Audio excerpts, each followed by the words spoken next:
নমস্কার বন্ধুরা, সুস্মিতাস রেসিপিতে আরও একটা নতুন ভিডিও দেখার জন্য তোমাদের সকলকেই স্বাগত। আজ শেয়ার করবো থোড় দিয়ে দুর্দান্ত একটা রেসিপি। তো এটা আমি নিরামিষভাবেই করব। আর থোড় কিন্তু অনেকেই দেখবে খায় না, মানে এটা কাটতে খুবই ঝামেলা আর খেতেও চায় না। কিন্তু একবার এভাবে হলে এভাবে একবার থোড়টা রান্না করে দেখো নিরামিষভাবে, খেতে ভীষণই ভালো লাগবে। আর এটা খাওয়া তো অনেকটাই উপকারী, কিন্তু কাটার ঝামেলা দেখে আমরা খাই না এটা। আর কাটাটা আমি এখানে দেখালাম না। তো এটা কিন্তু একদম দেখো সরু সরু করে কেটে নিয়েছি, দিয়ে তারপরে নুন আর হলুদ, মানে হাফ চামচ নুন আর হাফ চামচ মতো হলুদ দিয়ে বেশ ভালোভাবে মেখে থোড়ের যে জলটা এক্সট্রা সেটা বের করে দিলাম। তো দেখতে পাচ্ছ একদম সফট হয়ে গেছে, মানে একদম নরম হয়ে গেছে। সেই পর্যায়ে কিন্তু এটাকে মাখতে হবে। এবার এর মধ্যে আমি 1 গ্লাস মতো জল দিলাম। তোমরা হয়তো ভাবছো যে আমি এক্সট্রা জল বের করলাম, মানে তারপরে হবে কেন জল দিলাম। দেখো এক্সট্রা নুন দিয়ে তো আমি মাখলামই, মেখে যে এক্সট্রা জল বের করে একদম দেখো সফট হয়ে গেছে। তো জল দিলে তো সেটা অসুবিধা নয়। তো জল দিয়ে এবার ভালোভাবে ধুয়ে নেব। এবার হলুদ আর হলুদ দিয়ে যে মাখলাম সেটা কিন্তু বেরিয়ে যাবে, দেখবে সেটা ভালো হবে। এবার হাত দিয়ে দেবো একদম চিপে চিপে, যে জলটা আমি দিলাম তো সেই জলটাকে এবার বের করে দেব। আর একদম পুরো এইভাবে দেখো সফট হয়ে যাবে কিন্তু। তো এইভাবে প্রত্যেকটা থোড় আমি একদম জল চিপে চিপে নিংড়ে এটাকে বের করে নিচ্ছি। তবে একটু টাইম নিয়ে করতে হবে, আর এটা খাওয়া কিন্তু ভীষণই উপকারী। তো চলো রান্নাটা করে নেব। আর এখানে একটা কড়াই বসিয়ে দিয়েছি, তো এখানে পরিমাণ মতো দিয়ে দিচ্ছি সর্ষের তেল। পুরো রান্নাটাই কিন্তু সর্ষের তেলে করব। তো একটা তেজপাতা, মানে হাফ তেজপাতা দিয়ে দিলাম, আর একটা দিয়ে দিলাম শুকনো লঙ্কা দিয়ে কিছুক্ষণ এটা নাড়াচাড়া করব। তবে এর মধ্যে কিন্তু ফোড়নটা তোমরা তোমাদের পছন্দ অনুযায়ী দিতে পারো, মানে এখানে 5 ফোড়নও ব্যবহার করতে পারো চাইলে। কিন্তু আমি এখানে হচ্ছে হাফ চা চামচ মতো দিয়ে দিলাম হচ্ছে গোটা জিরে। আর এখানে আমি আর একটা জিনিস বলে দিচ্ছি, মানে গোটা গরম মশলাও কিন্তু চাইলে ফোড়নে দিতে পারো। একটা আলু আমি বড় বড় করে কেটে রেখেছি। তোমরা ভাবছো তো থোড়টা একদম কুচু করে কাটা, আর আলুটা কেন বড় বড়? আলুটা একটু বড় করেই কাটতে হবে। আর আলুটাকে দেখো একদম লো ফ্লেমে বেশ ভালোভাবে লাল লাল করে ভেজে নিলাম। আর 1 চামচ মতো দিয়ে দিলাম হচ্ছে জিরে বাটা, মানে কাঁচা জিরে আমি বেটে রেখেছিলাম। আর 1 চামচ মতো দিয়ে দিলাম লঙ্কা বাটা।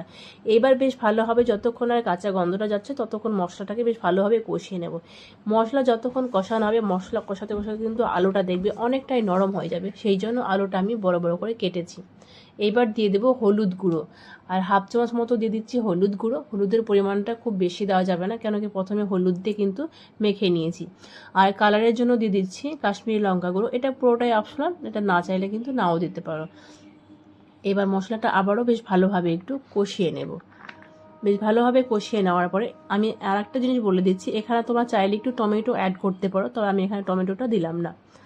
আর এবার যে থোড়টাকে দেখো নুন হলুদ দিয়ে যেটা মেখে জল ঝরিয়ে রেখেছিলাম সেই থোড়টা এবার দিয়ে দিচ্ছি। আর থোড়টা তোমরা চাইলে একটু ভাপিয়ে নিতে পারো, তবে আমি এখানে ভাপালাম না। এটা ভাপানোর কিন্তু একদম দরকার হবে না। একদম লো টু মিডিয়াম ফ্লেমে এটাকে কন্টিনিউ নাড়াচাড়া করতে করতে কিন্তু এটাকে রান্না একদম কমপ্লিট হয়ে যাবে। আর গ্যাসের ফ্লেমটা কিন্তু লো টু মিডিয়ামেই রাখতে হবে। এবার বেশ ভালোভাবে সব কিছু মশলার সাথে থোড়টাকে একটু মিশিয়ে নিতে হবে। আর এটা আমি বলবো অনেকটা কিন্তু টাইম নিয়ে রান্নাটা করতে হবে।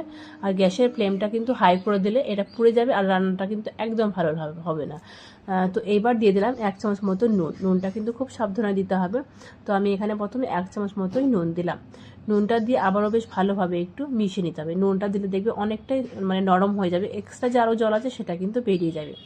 গ্যাসের ফ্লেমটা একদম পুরো লোতে রাখতে হবে। এইবার ঢেকে এটাকে রান্না করে নেব 2 থেকে 3 মিনিট মতো। তো এই যে ঢেকে ঢেকে বারবার আমি রান্না করবো, বারবার ঢাকনাটা একটু খুলে 1-2 বার নাড়াচাড়া দিয়ে আবারও ঢাকা দেবো। তো এইভাবে 2-3 বার আমি কন্টিনিউ করব। তো মাঝে একবার ঢাকাটা আমি উঠিয়ে দিচ্ছি, আর অনেকটাই কিন্তু দেখতে পাচ্ছ একদম নরম হয়ে গেছে।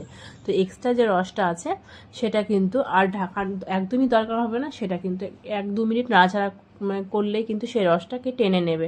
দেখতেই পাচ্ছ অনেকটা কিন্তু সফট হয়ে গেছে। আর দেখো যে আলুগুলো বড় বড় করে কেটে দিয়েছিলাম সেই আলুগুলো কিন্তু একদমই ভেঙে গেছে, মিশে গেছে। তো এইবার বেশ ভালোভাবে 1 থেকে 2 মিনিট মতো এইভাবে নাড়াচাড়া করে নিলাম। আর এইবার এর মধ্যে দিয়ে দেব ঘি। আর ঘিয়ের পরিমাণটা কিন্তু খুবই কম দিলাম, মানে হাফ চামচেরও কম আমি এখানে ঘি দিয়ে দিলাম। এটা চাইলে নাও দিতে পারো, কিন্তু একটু ঘি দিলে দেখবে নিরামিষ যে কোনো রান্নাতেই ভীষণই ভালো লাগে। এবার বেশ কি বলবো, একটু বেশ ভালোভাবে মিশিয়ে নিলে কিন্তু রেডি হয়ে যাবে থোড়ের এই দুর্দান্ত রেসিপিটি। আর এটা গরম ভাত দিয়ে খেতে ভীষণই ভালো লাগে। তো এই ভিডিওটি কেমন লাগলো অবশ্যই কমেন্টে জানিও। আর যদি এই ভিডিওটি ফেসবুক থেকে দেখো তো পেজটিকে ফলো করার অনুরোধ রইল। আর যদি ইউটিউব থেকে দেখো তো চ্যানেলটিকে সাবস্ক্রাইব করে দিয়ে পাশে থাকা বেল আইকনটি ক্লিক করে দিয়ে সবার আগে নতুন কোনো রেসিপির আপডেট পেতে। আজকের মতো এই পর্যন্তই, পরের দিন নেক্সট কোনো ভিডিওর সাথে দেখা হবে।